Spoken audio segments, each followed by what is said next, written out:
ಬರ್ತಾ ಇದ್ದಾರೆ. ಇವತ್ತು ಎಲ್ಲಾ ಶಾಸಕರ ದೂರುಗಳನ್ನ ಕೇಳ್ತಾ ಇದ್ದಾರೆ. ತಮ್ಗೇನು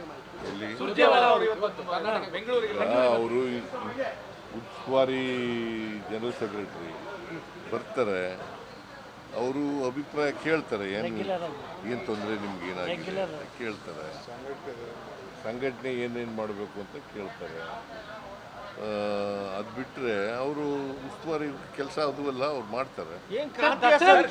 ಉದ್ಘಾಟನೆ ಮಾಡಲ್ಲ ಅಂತ ವಿರೋಧ ಪಕ್ಷದವ್ರು ಹೇಳ್ತಾ ಇದ್ದಾರೆ.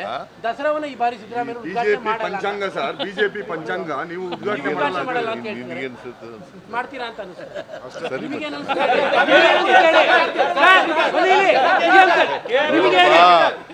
ಬಿಜೆಪಿ ಅವರು ಇದಾರಲ್ಲ, ಸುಳ್ಳು ಹೇಳೋದ್ರಲ್ಲಿ ನಿಶ್ಚೀಮರು. ನಾನು ಇವನು ಚೆನ್ನಾಗೇ ಇದ್ದೀವಿ. 6 ವರ್ಷಕ್ಕೂ ಶಿವಕುಮಾರ್ ಹೇಳಿದಾರಂತೆ, ಅವ್ರಿಗೂ ಭವಿಷ್ಯ ನುಡಿದಿದ್ದೀನಿ ಅಂತ. ಅವನು ಶ್ರೀರಾಮುಲು ಹೇಳಿದ್ನಲ್ಲ, ಅವ್ ಎಷ್ಟು ಸಾರಿ ಗೆದ್ದು ಸೋತಿರೋದು. ದಸರಾವನ್ನ ಈ ಬಾರಿ ಸಿದ್ದರಾಮಯ್ಯ ಬಿಜೆಪಿ ಪಂಚಾಂಗ ಸರ್, ಬಿಜೆಪಿ ಪಂಚಾಂಗ ನೀವು ಉದ್ಘಾಟನೆ ಮಾಡಲ್ಲ ಅಂತ ನಿಮ್ಗೆ ಅನ್ಸುತ್ತೆ ಮಾಡ್ತೀರಾ ಅಂತ ಅನ್ಸುತ್ತೆ. ಸರಿ.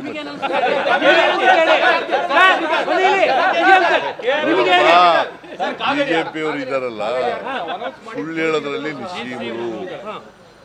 ನಾನು ಇವನು ಚೆನ್ನಾಗೇ ಇದ್ದೀವಿ. 6 ವರ್ಷಕ್ಕೂ ಶಿವಕುಮಾರ್ ಹೇಳಿದಾರಂತೆ, ಅವ್ರಿಗೂ ಭವಿಷ್ಯ ನುಡಿದಿದ್ದೀನಿ ಅಂತ. ಅವನು ಶ್ರೀರಾಮುಲು ಹೇಳಿದ್ನಲ್ಲ, ಅವ್ ಎಷ್ಟು ಸಾರಿ ಗೆದ್ದು ಸೋತಿರೋದು. ಎಷ್ಟು ಸಾರಿ ಸೋತಿರೋದು.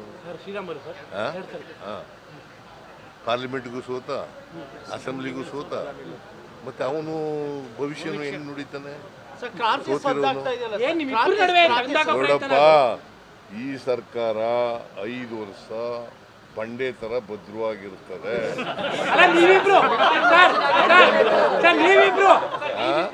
ನೀವಿಬ್ರು ಜೊತೆಯಲ್ಲಿ ಚೆನ್ನಾಗಿರ್ತೀರಾ ಅಂತ. ನಾವಿಬ್ರು ಚೆನ್ನಾಗಿದ್ದೀವಲ್ವಾ.